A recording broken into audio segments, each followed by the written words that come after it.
tawag ko yung tulog ng pa.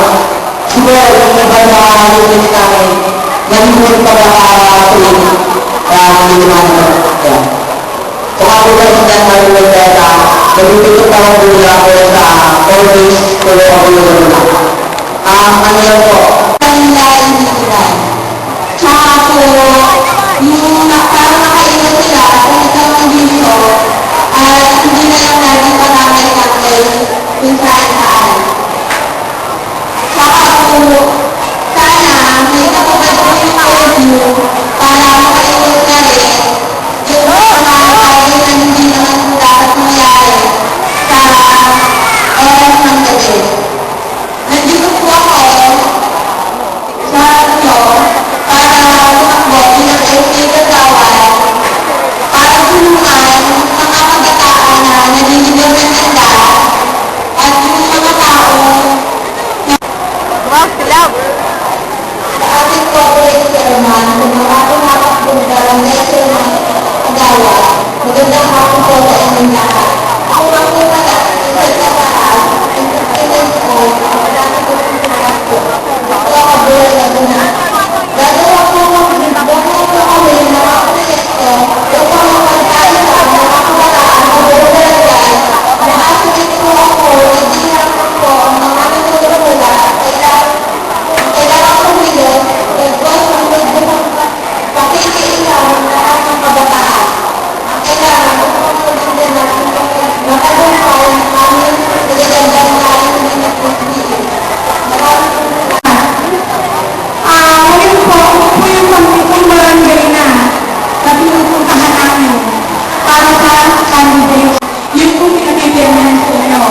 Peace covenant po yun para sa darating na eleksyon. Ano po? Ngayon po, kanina bago po nagpunta ito, mayroon isang importanteng announcement na ipinalabas po sa radyo. Pinasabi ko sa aking election assistant, kay Ms. Anwar Kawinan. Pinaradyo po ngayon kasi ayan na papunta. Yung mga incumbent official, kapitan, konsehan, barangay tanong, barangay secretary, barangay treasurer, na nakaupo, nakikilalang po sa proseso ng eleksyon at ng dihanan. Bawal po yun. Ang tama lamang gawin ng mga incumbent official ay pumunta sa loob ng distrito nila. Pagkagawa na labas na nila, hindi na po sila pwedeng mag-stay sa loob ng presinto. Tandaan niyo po yun. Pwede niyo po i-reklamo because that is again another form of election offense. Yun po, isinasabi ko para po alam niyo kung ano ang tama at mali. Sa pati po bagay na kung ngayon na pinupuntahan namin, lagi ko po yung ipinakakalaala. Disqualification from running to any elective office. So, ibig sabihin, pag hindi kayo nakapagpay sa elective so, mabuti po yung binigyan ko sila na PSPO ng your department.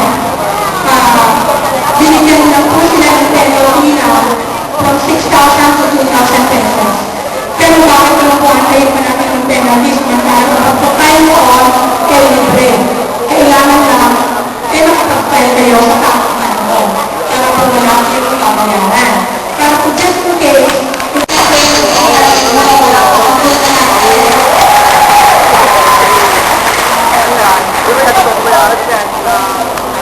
Aba, sa YouTube, sa YouTube. Nakikiting na kapitan, paring Eddie, paring Odi, paring Abe, Basulisa. At sa kamag-anak, Cortina. Mga DILG po, magandang hapon na po, gabi.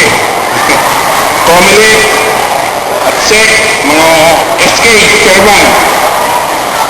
Ako po si Cabel Mercado, tumatakbo bilang independent po sa Barangay Pulo. Ako po yung may nagawa dito sa barangay, sa school, isang drinking post, doon isang half court, Tsaka sa Millwood din po, nagpagawa po ako ng isang goal. Lahat po yun, galing sa aking bulsa. Hindi po ako kumuha ng pera sa ating barangay para gumawa ng proyekto. Ako po ay tumatakbo. Sana po ay tulungan niyo ako. Maraming salamat po. At ang ating 10 mga kamag-anak at mga kaibigan, mga kapwa kandidato, at higit sa lahat sa inyo, aking mga kabarangay. Mga ka-best friend, magandang gabi sa inyong lahat. Ako po si Domingo Cirilo Alcaide Jr. O higit na kilala sa tawag na Bakagin. Tubong Pulo. Sa barangay Pulo ako pinanganak, lumaki at nagkaisip. Dito sa barangay Pulo ako nabuo ang aking pangarap. At sa barangay Pulo rin ako naging piping saksi. Minsan ang aking pagkabaksak at pagkabigot. Hindi lang po basta dumapa, sumadsad pa ang gusto bago na dapa. Opo, dumating po ang aking buhay sa minsan ako ay naligaw ng landas. Naligaw sa masamang bisyo. Nawala po sa akin ng lahat. Kabuhayan, kaibigan, tiwala at respeto sa sarili. Tanging pagdarasal, pagkalinga, pagmamagay na nag-aakay sa aking tungo sa muling pagbangon at muling pagbuo ng aking mga pangarap. Sa buhay at ang muling panunumbalik sa Kanya, sa aking puwang may kapal. Naging daan din ang aking pagbangon sa panginibang bansa kasama ang aking asawa. Nagsakripisyo, namuhay, nanggaraan sa malayong kawalayan ng aking anak at iba pang mahal sa buhay. Pagkaraan ng ilang taon, nagbalik upang tulungan magbagong buhay sa bayang tinuguan. Hindi po naging madali para sa akin ang nag-umpisa ulit, maraming naging pagsubok. May mga taong imbis na makatulong ay lolokohin ka pa upang lalo malugmok sa pagkakadapa. Pero tuloy lang ang buhay. Hindi po ako sumusuko at kumapit po ako sa Kanya.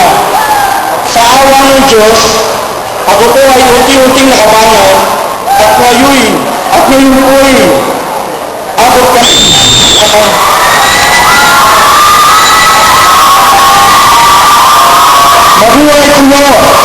Mabuhay tayo lahat!